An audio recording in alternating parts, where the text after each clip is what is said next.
Welcome back to What Would You Ask podcast. My next guest today is from Big Break, Michigan. Premiered October 7th, 2008. Wow, that was a long time ago. Wow, 12 years ago. Doesn't feel like that long ago, but it was a long time ago. Boyne Highlands Resort, Harbor Springs, Michigan. The exemption, I think the exemption was an LPGA or PGA event. And they might have got a car too. I saw those BMWs all over the course. I don't know if there was a car, yeah. Yeah, that's pretty cool stuff. And then the usual kind of cash for different sponsors.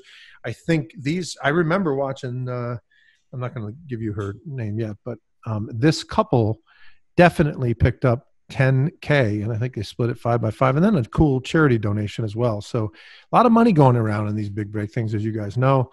A really solid player. One of the things that impressed me most, and of course impressing me about golf being a 12 handicap and hacking it around the course, really means a lot to people. But consistent tee to green, very good with the flat stick, but really plays a cerebral game. Very smart out there. I mean, this was not, the man dictating to the woman, to the contrary in many cases. So really cool to see. Strategic approach. I love it. It's not my game. I just hack. But that's what happens when you have a beer in your hand. I am excited to welcome Amber Prange to What Would You Ask podcast. How are you, Amber? I'm good. How are you doing? I'm doing great. Thanks. Thanks for having me. This is fun. We're so glad to have you on. We have surveys that we send out, and they list all these different people, and your name seems to be one of the consistent ones on there. It's like, the usual ones like Don Donatelli and Jackie and some of the other ones. But then there's like, a consistent theme of the next 15 people, and you're one of them. So awesome. Glad to have you here. Thank you. Thank you. We're going to jump right into the fans question. And what we do is we're going to work the viewer and listener questions throughout the interview. We're going to do some of the ones that are pretty repetitious, that get asked a lot. So we're just going to handle those all up front. All right. I'm ready. Ashley from St. Petersburg, Florida said, did the production aspect of Big Break affect your game? It does. And if anybody says no, I think they're a little bit crazy, because a lot of us who are on the Big Break, where we haven't really even made it on the LPGA full time or PGA. So the pressure of the cameras and just, what is all on the line, it does affect you. I think I was more nervous hitting, in front of 20 cameras than I ever have been hitting off of a tee in any other tournament. So yeah, it definitely does have a big effect. We hear that a lot, actually. And many people on Big Break have said, and some of these people are in the LPGA and PGA Tour, saying that they haven't felt that type of pressure. And we're going to talk about the pressure in a little bit. Miguel from Cape Cod asks, is Big Break tougher mentally or physically? Oof. I would say mentally. I mean, when we're playing in tournaments and everything, there are days where we play 36 holes or whatever, and you do have to have stamina to last all day in between filming, in between these challenges and everything. And then obviously having to stay up late to do interviews. But I think mentally it's the most, especially when you do have another partner, you're not only worried about your mental aspect, you're worried about your partner's mental aspect. And if you guys can actually deliver, in a challenge together. Good segue to the partner. Allison from LA, Los Angeles, California asks, Amber, are you still seeing Robbie? No, it's been 12 years. I've been married and now divorced since Robbie even. No, Robbie and I were really good friends. We were kind of dating casually. By the time the show actually aired, we had stopped dating casually. And so we remain in contact and we're good friends. So today. That does bring up a follow-up, because you guys do seem pretty close on this thing. And by the way, my viewers and fans would ask this if they were here. Did no rekindling of that relationship during 2 weeks, during this time? No, I mean, it was just one of those things. We were both practicing for, tournaments together in Orlando and, during the winter season, getting prepared, and we got close. And then all of a sudden the Big Break, the opportunity presented itself for both of us. I was going to have another person as my partner, Major Manning, but I ended up opting. He's played on some mini tour stuff, played at Augusta for college. But yeah, and Robbie and I just started flirting and dating. I was like, I'd rather have him come on the show with me, and it worked out well. So yeah, I don't regret it. He can hit it a ton, that guy. Oh God, he can smash it. It's unbelievable. Did he move on to play anywhere, or did he just not? No, he just kind of, started working, getting in the real world and doing that. I think he still's in Louisville today. Got it. Yeah. Dana from Manhattan Beach, what is it with the California? There is an East Coast. You know what I mean? How about the Northeast, where I'm from? I was born in California, so maybe. Oh, well, maybe that's it. Dana wants to know from Manhattan Beach too. By the way, That's one of the nicest places on earth if you've ever been there. Nice. It is really cool. Did you hang out with certain couples and avoid others? Dana, jeez. I would say the couples that we hung out with, it just depended on whether or not they got knocked out early or not. Right. Because if they did, they were kind of brought somewhere else and we really didn't get to engage with them. I would say Hugo and Camilla, we would hang out with them, and then Hames and Bernadette. Yeah. So, and then I knew James and Andrea from junior golf, but I think they were one of the first ones knocked out. Yeah. So we really didn't get to spend time with them. The Hames and Bernie and Hugo and Camilla and you two, those by far were the most. When we send out a season we're going to do, it's like those three couples were, most questions were all about you guys. And we're going to talk about, I'm going to do a little bit of a word association, talk about some of the people on the cast and get your thoughts about them. Everybody wants the inside scoop. Was this person really as nice as they were? And then there was Dave. So we got to talk about that too. Let's see. Sarah from Detroit. Did you get close with anyone while on the show? And are you still connected today? Not really. I mean, anybody that I was friends, I would say Bernadette's the only one that we kind of chat back and forth with here and there, just due to social media and Instagram and following each other. And so she's probably the only one that I would say I've been in contact. Another unique angle is because of what I do now in the legal world, and Hames being a judge, I knew a lot of people who knew him in Alabama, a bunch of attorneys I work with who have actually encountered him as a judge in their court. So pretty cool. Yeah. Brian from Little Rock, Arkansas wants to know, what did you guys do at night? We would have some cocktails. But the thing is, we'd have to get up so early, so we would just have dinner, have a couple of drinks, hang out, maybe watch some TV. But a lot of us, we were waiting just to do our interviews every night, which those could take 20, 30, 40 minutes and, having to get reset up again and all of that. So there really wasn't much going on. I know, like Robbie and I would go hang out and go on walks and everything just to kind of escape, and that was nice, especially in Michigan that time of year. It was perfect. Mike from Rochester, New York says, hey, Amber, you were my favorite, not only on this season, but all Big Break. Hey, that's pretty cool. Thank you. Mike, easy, Mike. Jesus. You didn't have to deal with this, but what happened to all the eliminated players? Where did they go? What did they do during the day?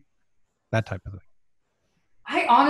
We really didn't find out what they did. We'd see them walking from, A to B in the background, but they really couldn't even see what we were doing. They really did a good job at our season of separating the entities, people who have already gotten out of the challenges or people who were still in. So I don't even think we ate together, to be honest. Wow. I mean, it's been 12 years, so it's hard for me to recollect, but we really didn't see them. I think they may have gone and played golf or went and hung out or did stuff at other areas around the Boyne Highlands area, but not just stayed at the resort where we were. Excellent. Quick programming note, folks. If you want to get a question in for your favorite Big Break star, I want to send it to the Quick Hitters segment. Send it to whatwouldyoaskpodcast.com, to our website. You can send it to, what would you ask podcast at all the social, Twitter, where all the things my kids know and I don't know. Just send it to us. Stick it in the mail. Can we still take mail? No, don't mail it to us. It's embarrassing. You have an Instagram page? Yes, we do. We're not. Send them in then. Yeah, there you go. That's right. Perfect example, Amber. Thank you. I'm going to put Amber on the staff because she's got better ideas than you guys do. Upcoming episodes. We have interviews with Jackie Stalting. She was the winner. I don't know where. Mark Silvers, another winner. Mark Murphy, another winner in Ireland. Cindy Miller. You got to love Cindy Miller. She's played on the PGA Tour and came back and fared really, really well. And season 2. Was it? No, season 3, ladies only. You remember Pam and Danielle and all that stuff. So, Amber, let's talk about the journey. How did you get started with Big Break? Were you a fan? Tell us what motivated you to try out for Big Break. Well, as many people who watch Big Break know, my sister Ashley was on Big Break 5 and won it. And so obviously sister, sibling rivalry, you know, it's just, I saw the opportunities that she got with doing the Big Break, and I wanted to have those same opportunities, or at least have the chance for it. I did interview for one of the previous seasons. I forget if it was 7 or 8, and I think it was females only. And they just said, I wasn't the right fit at that time. And then when Big Break 10, the couples or the partners, male, female partners, was coming about, Big Break actually contacted me and asked for me to interview, and asked if there was a guy that I'd want to be my partner. And so that's where I had to choose between Major or Robbie. And I chose Robbie. How did you compete, or excuse me, how did you prepare for Big Break? Is there a possible way to prepare for Big Break? No, I really don't think there is. I think you just have to hone on your own skills, and you have to understand the challenges. I knew that we were going to have the wall challenge, the glass break, and I think they allowed us the opportunity to choose which partner we wanted to do on like one of those series. And so I know like Robbie got the glass break challenge, and I did the wall challenge. And so I think you could practice some trick shots here and there, but unless you just have to go out and play like you normally would play. That's right. Keep it like that, one shot at a time. So before we get into the actual performance, I'm going to do a couple of things. First thing I want to talk to you about is that pressure that we brought up, and give you kind of a sense of what I've heard through all of these interviews and get your feedback on that. And then I want to kind of play a word association, talk about a few of the folks in your season, and just get your feedback on them. So let's talk about the pressure. One of the consistent themes from everybody that I've talked to have been various things like the talent level on the team, by the way, on each season. Although it may look like there are weaker, and there certainly probably are weaker players than others, but they all can play. And even people that are, first out make 30-foot putts and chip it in from bunkers and, and stuff like that. So that's one set of pressures. The other pressure can be wind. We talked about, I was just talking about this with Jackie earlier in the week.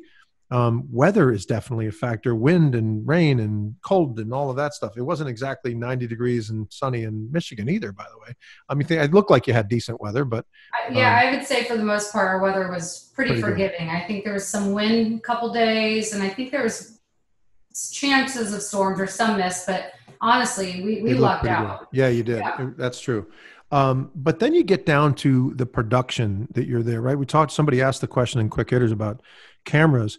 What I found out from feedback, and I'll give you an example and you can relate this. Mark Murphy said he was the winner of Ireland. They were 45-degree weather, pouring rain, winds were howling, and they're sitting on benches for 90 minutes. They warm up, wait for 90 minutes, and then go hit one ball on a flop shot, and then go sit down for an hour and hit another one. I can't even imagine playing golf like that, right? We're used to, everybody listening and watching this is used to going tee to green, right? And we're not stopping for anything except maybe a coldie at the turn, but that's it. And we're moving on, right? So you're dealing with this, and you guys, I'm sure, had to deal with the production, and they're not just slowing it down. They're moving cameras and getting angles. And by the way, let me just say this before I get your feedback. Golf Channel Big Break did an unbelievable job of putting this thing together. The editing, and we don't even see cameras. If you watch season 1 and 2, you'll see guys with handhelds running out of the thing. But as they went along, man, it's unbelievable. When I found out there was 60 or 80 or 100 people there, and there's boom, trucks coming, it's like, well, I've never saw that. And so they do a fantastic job. I don't want this to turn into that, because production is production. But I worry about waiting when a guy's taking a long time over his putt. He's stopping my mojo. I can't imagine waiting 90 minutes after one shot and then hit another one. Well, it also depends on what place you were in the challenge, as far as if you were first up, second. So yeah, you go and you warm up, and then you're done. Let's say warm up ends at 10 a.m. And then by the time you get to the challenge, then they do the filming where they explain it, and then they stop and get everything set up. And it could have been an hour and a half before your last ball that you even touched. And so, or hit or anything. So it was a major game of hurry up and wait, hurry up and wait. And then it felt like, those times at a challenging par 3 where there's just 4 or 5 teams or people backed up. And so, yeah, it definitely was nerve-wracking in that sense of where, yeah, I mean, you could have just hit them amazing on the range and under that one pressure shot, which you actually have 2 hours after the last time you hit a ball. Things change. Weather can change even during a challenge. Winds, I know one of our challenges, I think the wind really started picking up towards people who were, went 7th or 8th or 9th. And so a lot of that comes into play. Unbelievable. And I was talking to Mark Silvers and Brian Cooper from Greensbriar, and Mark said in his interview, matter of fact, I interviewed these guys both the same day. Mark says he won Greensbriar, and he said, I won this thing because I was really playing well coming into it. Conversely, Brian Cooper says, the one thing I couldn't do, I had the lefts from my driver, and it showed on the thing. I couldn't get rid of it. I was doing it as I was the week before coming into Big Break. I was playing on a mini tour, and I couldn't stop yanking it.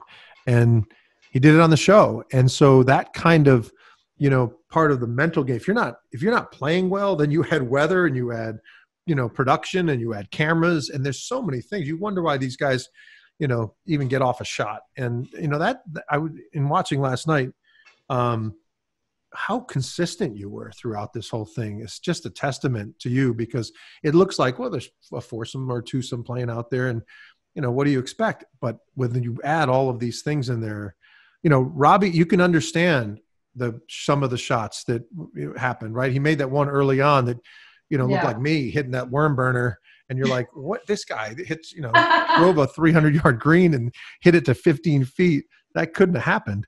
I would have had to pay them to not put that on the air. But anyway, and he hit a couple shots that were not great. He put it, 50 yards into the woods one time. So that was in our playoff with that was your Burnett playoff. And that shot. That's one of those shots where you see it and you're just like, I want to discuss that with you, because you didn't really hold back on your opinion of that shot either. So we'll touch on that. So let's touch on a couple. I just want to touch on 3 couples that we got a lot of requests for. First one is Hugo and Camilla. I mean, if those 2 people, the only thing I could say about them is they make you smile, right? Yeah. From a viewer standpoint, when I watch both of them consistently rooting for each other, they just, and even in the interviews, she's staring at him while he's talking, and then vice versa. I was something small like that. It was very, I don't know if it was endearing. I don't want to turn this into a Lifetime movie, but it was pretty cool to watch. They had good energy together. They really did. Thank you. They were very much each other's support team throughout. She's already a lawyer. She doesn't need my job. Don't tell me how good she's doing. Tell us a little bit about them.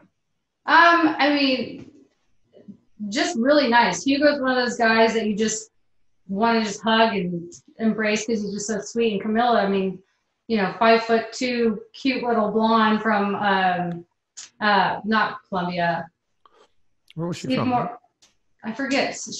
Really south, not Brazil. I'm drawing a blank where she's from. I am too. That's right. Yeah, I mean, it's just, they were really they were a good team.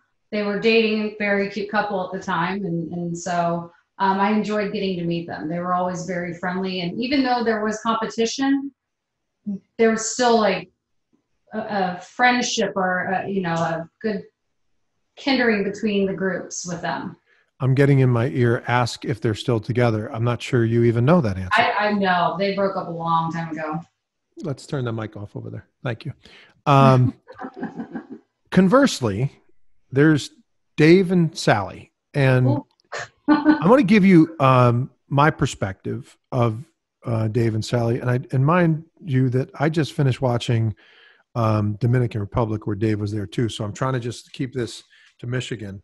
I actually felt bad for Sally as this show went on, because it looked like to me that she was actually embarrassed by some of his antics.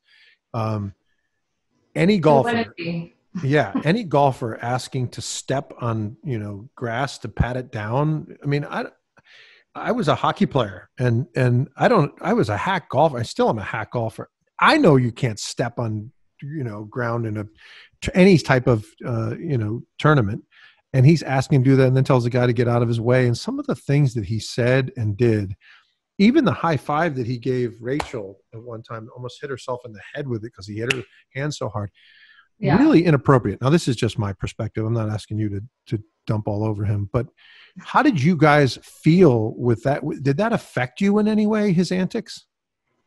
I mean, yeah, I would just say, like, shake my head. Just a lot of that going on with him. He was always nice to me personally. I think when you get the competition, you get the cameras rolling, and I don't know if it's something to do with, maybe there is more on the line when you are a little bit older and you've been trying to make it and trying to have a successful career. And I think it's that energy. It's like, it's intense, and you can either channel it in a good way or you can channel it in kind of a negative way. And I think he just had trouble channeling his energy, his competitiveness. And, he did act out a little bit, but I mean, we've seen a lot of other people in different other seasons act out similarly.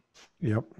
So let's get into the competition. You guys get in and you end up in a elimination challenge or immunity challenge with James and Andrea, and you're starting to feel comfortable. You're hitting the ball well. Both of you guys are. You made a 6-foot putt on the first hole. You guys are up one, and then the final hole was only a 2-hole deal. You hit a perfect drive right down the center. You hit a lot of drives right down the center. That consistency in your game is pretty solid, right? I'm off the tee. I average probably 12, 13 fairways around, I would say. Wow. That's pretty solid. I mean, I noticed that if you had to go long and you had a choice, you had to go long, it would be Robbie. But if you had to be accurate, there was no question who was teeing off the tee. That would be you. So you're playing good early. You come to a flop shot. What was your first impression? Like, you've heard a lot about the flop shot, right? From Big Break, from your sister probably. Now it's in front of you, this wall. What did that feel? Is it the optics of the whole thing? Like you couldn't see the green or the hole? Was it the height, where the ball is? Tell me a little bit about your impressions of the flop ball. I mean, it's intimidating when you first walk up to it, but when I've been doing flop shots since I was a little girl, because my dad being our teaching pro, and four of my uncles, out of the 5 boys, 4 of them were all PGA pros. So I've been playing short game and doing short game, challenges and trick shots since I was young. So I felt like as even a female, I had a good idea of what I needed to do for the flop shot, and I knew I could pull it off. You actually said during interviews, as they were kind of figuring, talking about the event, you said that it was the tallest wall in Big Break history, the one that you guys were facing. Yeah, that's pretty cool. Now, it was tight to the pin, and you guys had some room, though. You were back far a ways, and then but you got to get it up and down over the thing because you didn't have much room after the hole. Robbie hits it to 8 feet. The greens are firm too, so that's why you wanted to catch it. Robbie hit it to 8 feet, and then I think you took over the putting, if I'm not mistaken. What do you remember about your event on the flop ball? I mean, that one I don't really remember much about, to be honest. It's been so long that if I saw I probably should have watched the clip and been like, refresh my memory. No, that's all right. You 2-putted. You just missed the putt, and you 2-putted to get a 3 score. Which was pretty good, and held out for a little while. And then I want to talk about the glass break too with you. So that was awesome. The second stage of the glass break, Robbie walks up and just smashes it, like right in the center too. Not even like hits the side of it and it cracks, and he just dead right through it. He actually says on it, if I remember correctly, I'm going to aim for he says to you, I'm going to aim for the camera behind it. And because there's a camera behind the glass, he said it's a smaller target, and he hit the camera.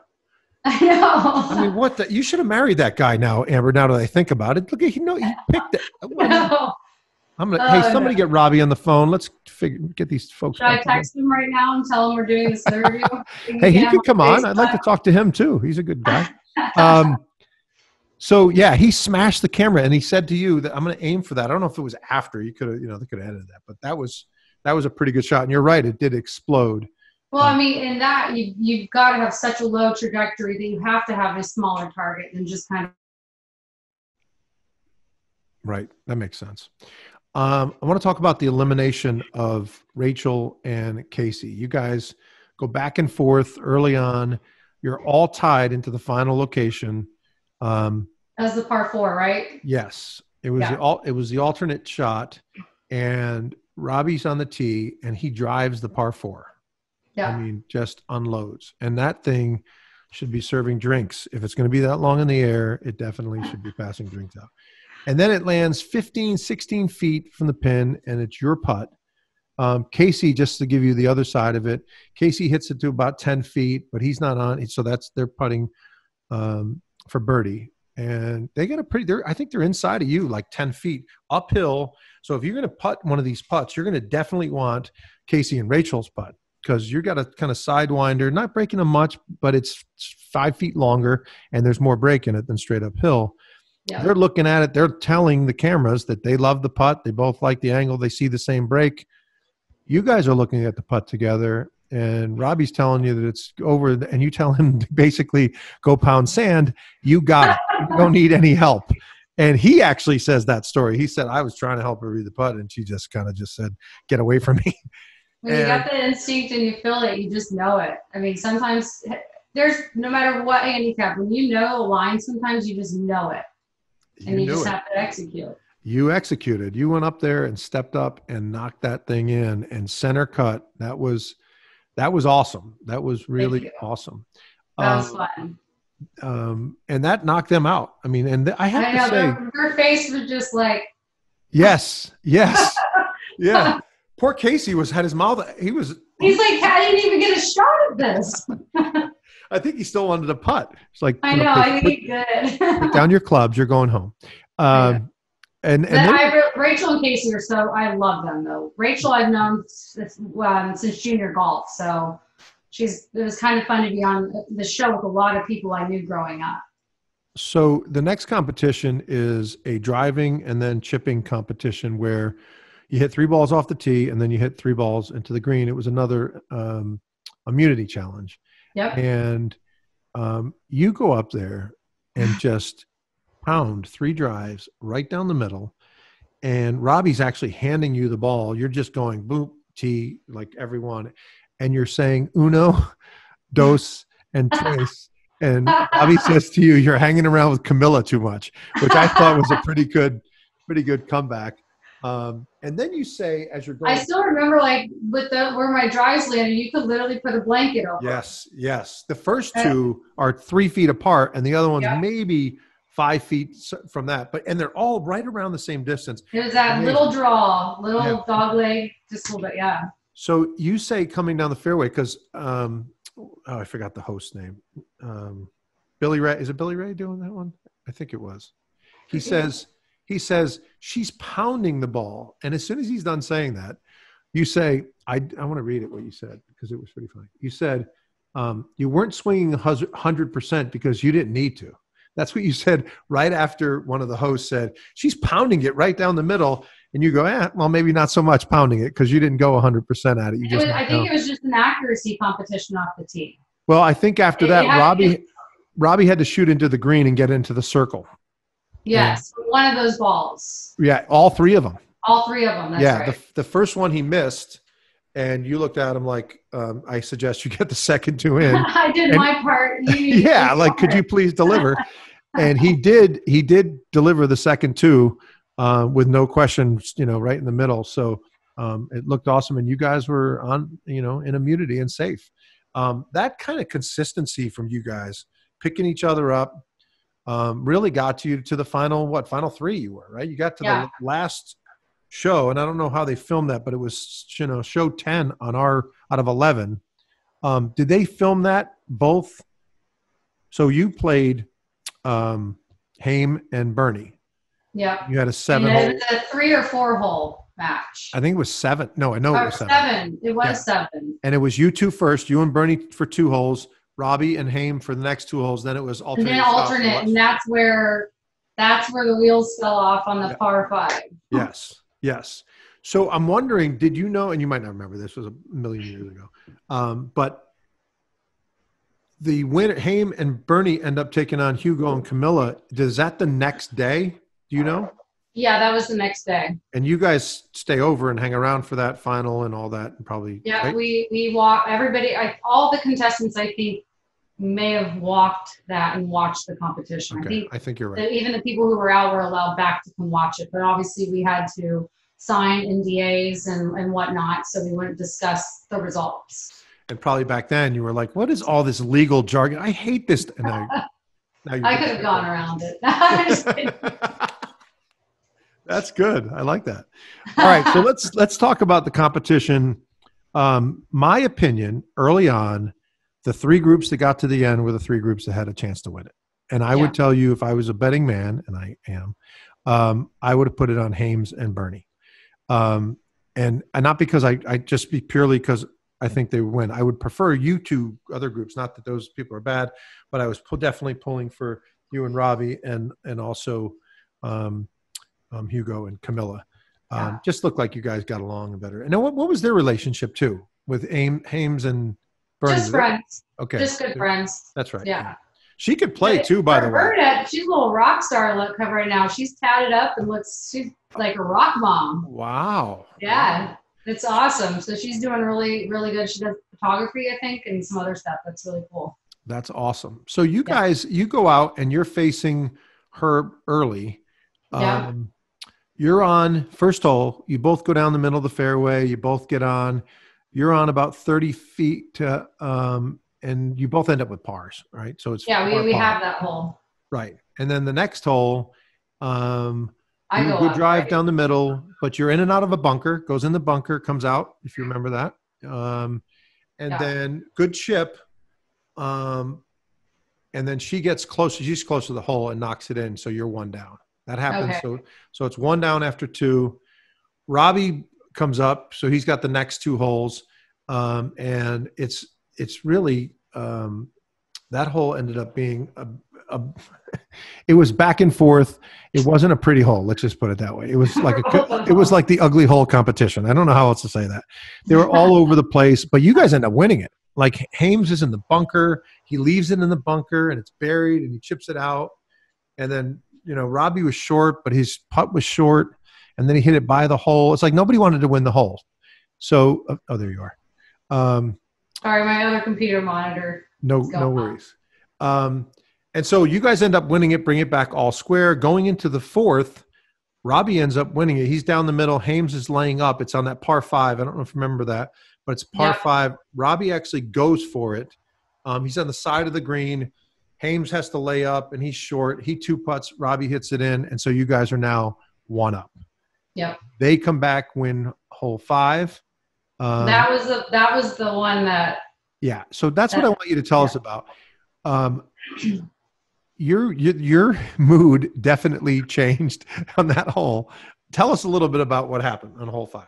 I hit it off the tee, correct? And then I know it was a dog leg left. And I mean, we were left side of the fairway. All Robbie had to do was just not even go for the green. I know he went for the green, but just hit it out, get us up closer to the green. Probably could have gotten up and down for birdie. And he just pulled something out of his bag that I haven't seen in a while, and that was just sprayed it into the woods 50 yards to the left. And at that point, I was just, that's where my dad would have been like, that was horrible course management skills right there. All you have to do is just knock it down, take a 5-iron even, and just hit it, down on the right side. And when he did that, you guys are 1 up. And it's not, I don't think what you're describing is playing defensively at all. I think it's like your father would say, it's smart golf, right? There's no reason to do that 1 up with. The odds of them getting a birdie is slimmer and if we would definitely have gotten a par. So we would have probably have the hole at the worst case scenario, had you course managed it correctly, and then kept our 1 up going into the 6th. Yes. Instead, now you're all square going in 6. Yeah. Robbie drives the ball into the rough. Leaves you with a tough putt or tough shot over the bunker, got to get it running, and you make a really good shot. I think you hit it to 30 feet. And then that's the one where no one can read it. So Bernadette and Hames are going back and forth on it, and you guys are outside of them. You make a good putt, but you're like 15 feet, and they're like, you're maybe more than that, like 20 feet. They're about 15 feet. And Robbie's putt just keeps going left. It left you with about the same amount of putt. It was like 12 feet after that. Yeah. And it was like a magnet was pulling it away. And his face, his face looked like Casey's face after you dropped the eagle putt. He was like, oh my God, what's going to happen? What did I just do? Yeah. And yeah, it was not good. He was like, Amber's going to kill me anyway. I almost did. Yeah. So you would make a really good comeback putt. It lips out. And now you guys are down one. Yeah, going into the last hole. And then it just gets sealed up from there. What was your experience? So let's be honest about this. Not that you're not being honest. Let's be candid about it, saying that are you guys discussing this? Now it's over. You're walking away. I don't know what happens after. I'm sure that you guys have to go back to your rooms and do whatever you do. I broke up with him. That's why I'm not with him. I'm just kidding. I'm just kidding. That would be great if that was the answer. Oh my God. Why are you and Robbie together? Yeah. Did you see the shot he made on 5? That's why we're not together. Can't date a guy who has a golf shot like that. Oh my God, that would have been the best ever. Yeah. So, but did you discuss it ever? I mean, after that at all? Oh yeah. I mean, it's just one of those. Oh, I should have, could have, but. Yeah. If you start playing that game, you're just going to beat yourself up. I mean, it was great exposure. It was a good opportunity. We had fun. Yep. And yeah, I mean, could we have done it differently? So before we hear about what you're doing today, a couple of quick questions. Number one is, are you playing any golf? Oh, not very much right now. Busy with work? I just,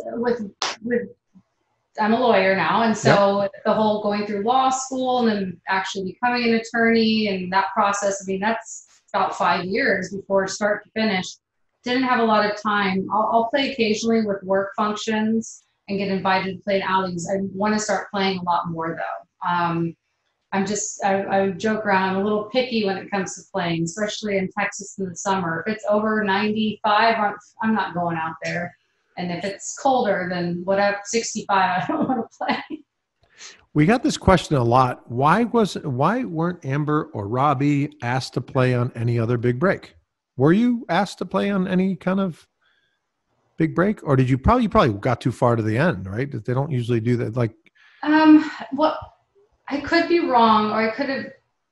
There's something, I think there was about a big break reunion, but my company at the time when I started working in the real world, I would say, I don't think they were going to be comfortable with me taking, I think, 2 weeks off to do it. Yeah. And so I honestly, I couldn't do it. And it was disappointing. And I wish I would have, looking back. So we all understand, and I want to talk a little bit more briefly about you being an attorney, but we all understand that this is a game show, number one, because you have to sign stuff before you even take the flop ball, right? You're signing paperwork. You get home and you can't say anything, right? There's probably some post-production stuff that they do, and it takes maybe a month. So they start airing saying, this is the cast, it's coming on, look forward to next month. When the people find out that you're on the show and then it starts airing, are you instant celebrity in your neighborhood, or are you people signing autographs in the airports? Tell us a little bit about what happened post Big Break. I mean, I definitely got recognized at places I would go, and it maybe lasted for about a year or so. And then after that, but, a lot of people I know don't watch, or friends of mine don't really watch the Golf Channel. I think a lot more do now. But, I wouldn't say it was instant celebrity or anything like that. It just a little bit more recognition than what I had before. I obviously did have some because of my sister winning, and people knew who I was going into that. So when you've got two sisters who kind of just stand out on a series like the Big Break, we do get recognized a lot more frequently than usual. Makes sense. So tell us a little bit more about attorney. You get done with Big Break. You're not playing golf. You go back to school, right? Yeah. After that, so my first job out of playing golf was working for Valpak, you know, the little blue coupons. Yeah. I did that for about a year, and then I didn't love it. You hated it. You could say. Yeah, I hated it. But then I got into the legal industry and was doing sales in that. And then I realized, hey, I want to actually be the attorney who makes the money and not just selling to the attorneys making the money. Decided to go back to law school. So I do mass tort litigation specifically. So we're predominantly going after pharmaceutical and medical device companies for product liability issues. We're currently doing a lot of the business interruption claims with COVID-19 going on. Oh, yeah. Representing a lot of major league sports teams and restaurant chains like Cipriani and whatnot. But my firm's based out of Houston, and it's Pulaski Kirker Law Firm. Nice. Yeah. Do you live in the Houston area? Is that? I'm in Dallas. Oh, I'm in Dallas. Okay. So I'm the only attorney outside of the Houston office right now. Do you have to go in daily, weekly, monthly? What's your? Well, I'm working from home right now because of everything going on. Is that my casual attire. Is things starting to cool off in Texas, or is it still raging there as far as COVID? Well, I think a lot of people over Memorial Day weekend and other stuff. I think it kind of started spiking again. But I mean, it's still, there's restaurants open. Everybody's kind of being just cautious right now and wearing masks everywhere. So, is there anything you do about a ticket I got in Brooklyn? I just wondered. Sorry, I can't help you with that. All right. Hey, listen, I gotta ask. What the heck? But no, I mean, as far as with golf and stuff, I still, it is almost, riding a bike. The last time I played, it was probably about a year ago, and the time before that, about a year, and I was in Dorado in Puerto Rico.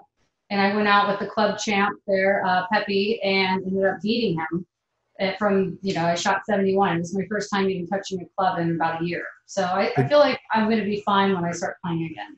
Pepe from Puerto Rico? Come on, that's too easy. Here's what I would say. You have a very good game. And like I said in the opening, a cerebral one, a strategic one. When you put mind and ability and athletic ability together, that's not that's not an easy match. Listen, we're going to have you back for the career series that we do. And we're going to talk a lot more about this, but there are people right now that are playing golf that aren't as good as you are. That's just a fact. And they're big break people. Was there ever that? I mean, look, being an attorney is a really cool thing, but did the drive just end? Did you just not? Were done with it? Did you? I love golf, but I wanted to make money, to be honest. Unless you're top 30 on the LPGA, you're just not making what I would want to make. And the difference between the salaries of the LPGA and PGA Tour is just. It's a big gap. And so I wanted to make money, and I wanted to use my competitiveness in another industry. And plus, traveling with 140 women week to week was not the best thing in the world. Yeah, I don't blame you. I grew up, I was a son of a fire chief, and my father, I'll never forget my father after college telling me, listen, I can get you on the fire department and you can make $100,000. And I'm like, Dad, I'm making that now. Like, I was 21 and I'm thinking, are you crazy? Like, why would I ever want? I was motivated by making money, and I never wanted to apologize for it. And I don't think we should have to apologize for it, because I've been rich and I've been poor, and I prefer. I want to make money and help people. That's right. That's right. That's right. Help me out. Listen, we don't have to say goodbye, because I'm definitely getting you back. You guys visit the website and take a look. We're going to do a career series with big breakers. We've been talking to so many people, and they're doing so many things. Obviously, Amber is an attorney, and she mentioned Hames is a judge, and we have all these people doing all these wonderful things. We want to talk about that experience and dig into it a little more in kind of 20, 25-minute segments of you were golfing, and then how did you get there? That kind of transition, and what did you have to do, and what do you like and don't like, and all that. So we're going to invite Amber. I told her she could tell me in a day or so. She doesn't have to answer now, because she might go, I'll do it. You'll do it. She committed. I'll do it. Awesome. Amber, thank you very much. I'm really, really appreciate you joining us today. Thank you for having me. This has been fun. I appreciate it. Awesome. Take care. I miss all you fans out there.